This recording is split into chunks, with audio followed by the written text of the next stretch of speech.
আসসালামু আলাইকুম প্রিয় ওমান প্রবাসী বাংলাদেশি ভাইরা, আশা করি সকলেই ভালো আছেন। ওমানের ভিসার জন্য অপেক্ষমান মানুষের কথা রাখতে গিয়ে খুব শীঘ্রই ওমানের ভিসা খুলে দেওয়া হবে। তবে সেই ক্ষেত্রে কিছু রীতিনীতি মেনে ভিসা সংক্রান্ত সকল জটিলতা দূর করে তবে এই ভিসা খুলে দেওয়া হবে। ওমান প্রবাসী কল্যাণ সংগঠনের সিআইপি বলেন, ওমানের ভিসা খুলে দেওয়ার জন্য প্রতিনিয়তই আমরা চেষ্টা করছি। তবে সেই ক্ষেত্রে ভিসা সংক্রান্ত কিছু জটিলতা রয়েছে, যা সমাধানের মাধ্যমেই ভিসা চালু করা হবে। এছাড়াও আমরা দেখি যে ওমান শ্রম মন্ত্রণালয় থেকে বলা হয়েছে, বাংলাদেশের ভিসা চালুর ক্ষেত্রে প্রথমে অবৈধ শ্রমিকের সংখ্যা কমিয়ে তা নিয়ন্ত্রণে নিয়ে আসতে হবে।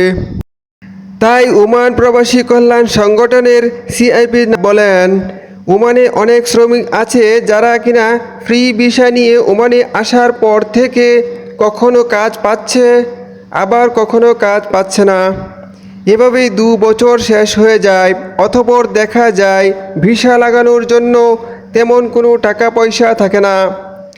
ভিসা লাগাতে না পেরে অবৈধভাবে দিন যাপন করে, এমনকি নানান অনৈতিক কর্মকাণ্ডের সাথেও জড়িয়ে পড়ে।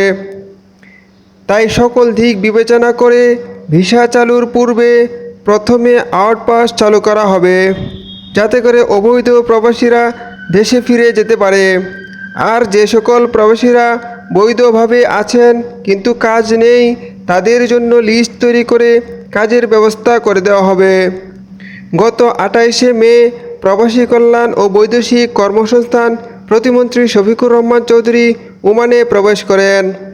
আগামী 30শে মে ওমানের শ্রমমন্ত্রী ডক্টর মাহাদ বিন সাইদ বিন আলীর সাথে সৌজন্যমূলক সাক্ষাৎকালে বাংলাদেশের ভিসা সহ প্রবাসীদের স্বার্থ সংশ্লিষ্ট সকল বিষয় তুলে ধরার চেষ্টা করবেন। এই ছিল আজকের মতো ভিডিও। ফিরবো আবারও নতুন কোনো বিষয় নিয়ে। সে পর্যন্ত ভালো থাকুন, সুস্থ থাকুন। আল্লাহ হাফেজ।